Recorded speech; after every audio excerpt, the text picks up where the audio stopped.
안녕하세요. 세상 신기한 테크 이야기. 오늘도 역시나 재밌는 제품을 준비한 여기는 말방구 실험실입니다. 이번에 준비한 제품은 10.8인치 태블릿 수준의 디스플레이가 360도 회전을 하는 것은 물론 터치펜을 제공해 생산성까지 높인 휴대용 미니북 X를 준비해봤습니다.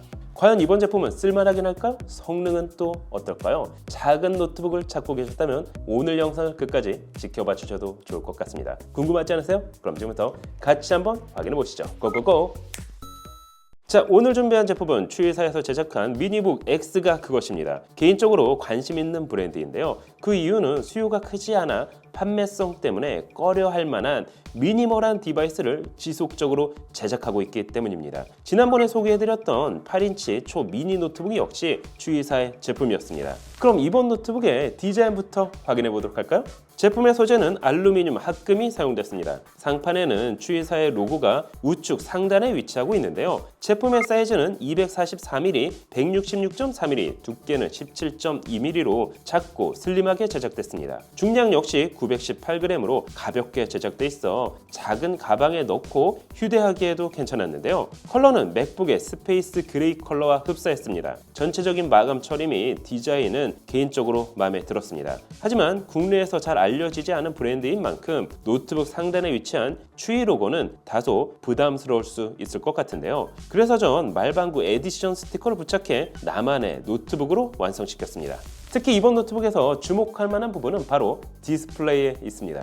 10.8인치 IPS 패널이 사용됐을 뿐만 아니라 해상도는 2560 곱하기 1600 2K를 지원해 작은 화면이지만 상대적으로 넓은 공간을 활용할 수 있습니다. 밝기는 400니트, 거기에 보유 장비로 측정해 본 결과 sRGB는 100%, 어도비 RGB는 91%, DCI-P3는 98%의 높은 색 지원율을 보여줬습니다. 거기에 터치를 지원하고 있어 태블릿 모드로 변환할 경우 손가락만 사용해 영상이나 음악을 감상할 수도 있습니다. 물론 옵션으로 판매되는 전용 스타일러스 펜을 사용하면 필기 및 드로잉도 가능합니다.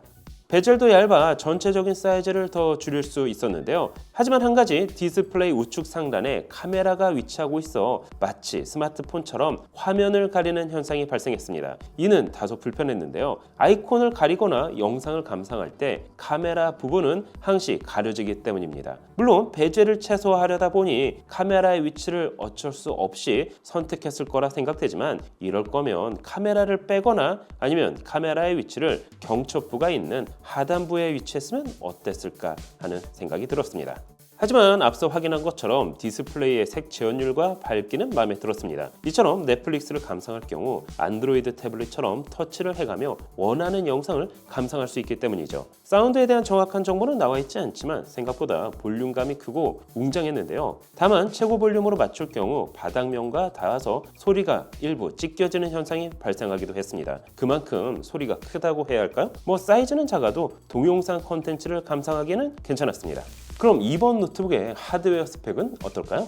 프로세서는 인텔 셀러론 N5100 프로세서가 탑재됐습니다. 1.1GHz를 지원하는 쿼드코어 프로세서인데요. 예전 저가형 노트북에 주로 사용되던 프로세서입니다. 최근에는 오히려 셀러론보다 펜티엄 프로세서가 사용되고 있죠. 어쨌든 그만큼 성능 면에서는 기대하기 어려운 프로세서입니다. 램은 LPDDR4X 12GB가 탑재됐습니다. 이는 8GB와 4GB의 조합이라 볼 수가 있는데요. 보통 배수 단위로 램이 탑재되는 것과 비교해보면 12GB는 적은 용량은 아니지만 의아했습니다. 그럼 프로세서의 성능은 어떨까요? 그래서 시네벤치 R23으로 성능을 테스트해봤습니다. 그 결과 멀티코어는 1215점, 싱글코어는 595점이 나왔습니다. 사실 이 정도 성능이라면 웹서핑 및 워드 정도의 가벼운 작업은 가능하지만 다중 작업 및 포토샵 같은 이미지 편집은 사실상 어렵다고 보는 게 맞습니다. 그럼 그래픽 성능은 어떨까요? 인텔 셀러론 N5100에 탑재된 내장 그래픽은 인텔 UHD 그래픽스입니다. 실제 3D 마크로 성능을 테스트해본 결과 2K 해상도에서는 총점 645점, 그래픽 점수는 774점을 보여줬습니다. FHD 해상도에서는 그보다 높은 총점 972점, 그래픽 점수는 1068점을 보여줬는데요. 그럼 전체적인 오피스 성능은 어떨까요? 그래서 보편적으로 많이 사용되고 있는 PC마크 10 벤치마크 프로그램을 테스트해봤습니다. 그 결과 2260점이 나왔습니다. 테스트 전체 PC 기준 하위 4%에 해당하는 점수였는데요. 따라서 이번 미니북 X를 제대로 사용하려면 해상도는 1290 곱하기 1200 FHD 플러스 해상도로 맞춰 사용하는 걸 추천드립니다. 사실 10.8인치 화면에서 2K 해상도는 조금 과한 느낌이 들기 때문입니다. 그럼 혹시 이번 노트북으로 게임도 들어갈까요?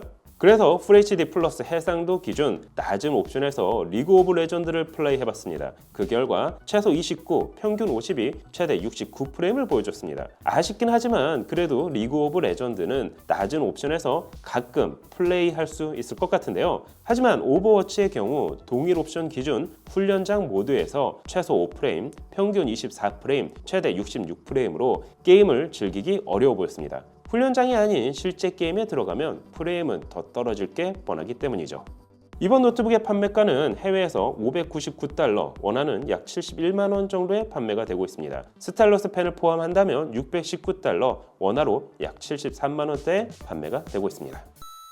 자, 오늘은 추이사에서 출시한 미니북 X에 대해서 확인을 해봤습니다. 작고 휴대가 간편할 뿐만 아니라 360도 터치를 지원하는 디스플레이, 거기에 4096단계의 전용 스타일러스 펜까지 휴대하면서 가볍게 업무를 볼 수 있는 비즈니스형 제품이었는데요. 디스플레이 품질도 만족스럽고 사이즈 및 전체적인 마감 처리도 훌륭하지만 정작 셀룰론 N5100 프로세서를 탑재하면서 아무래도 성능 면에서는 아쉬움이 많이 남는 제품이었습니다. 최소한 11세대 인텔 i5 1135G7이나 라이젠 5300U 정도를 넣어줬다면 더 좋지 않았을까요? 그랬다면 성능까지 어느 정도 만족스러웠을 테니까 말이죠. 오늘 영상은 여기까지. 그럼 다음에 또 다른 테크 얘기로 찾아뵙도록 하겠습니다. 그럼 안녕. 짠. 개 허접한 게 단돈 5만 원. 말도 안 돼. 줘도 안 먹을 것 같은 게 단돈 68,000원. 미쳤군. 가성비가 사망했잖아. 도와줘요. 말방구 가성비. 찾았다. 너에게 딱 맞는 가성비. 말방구 가성비.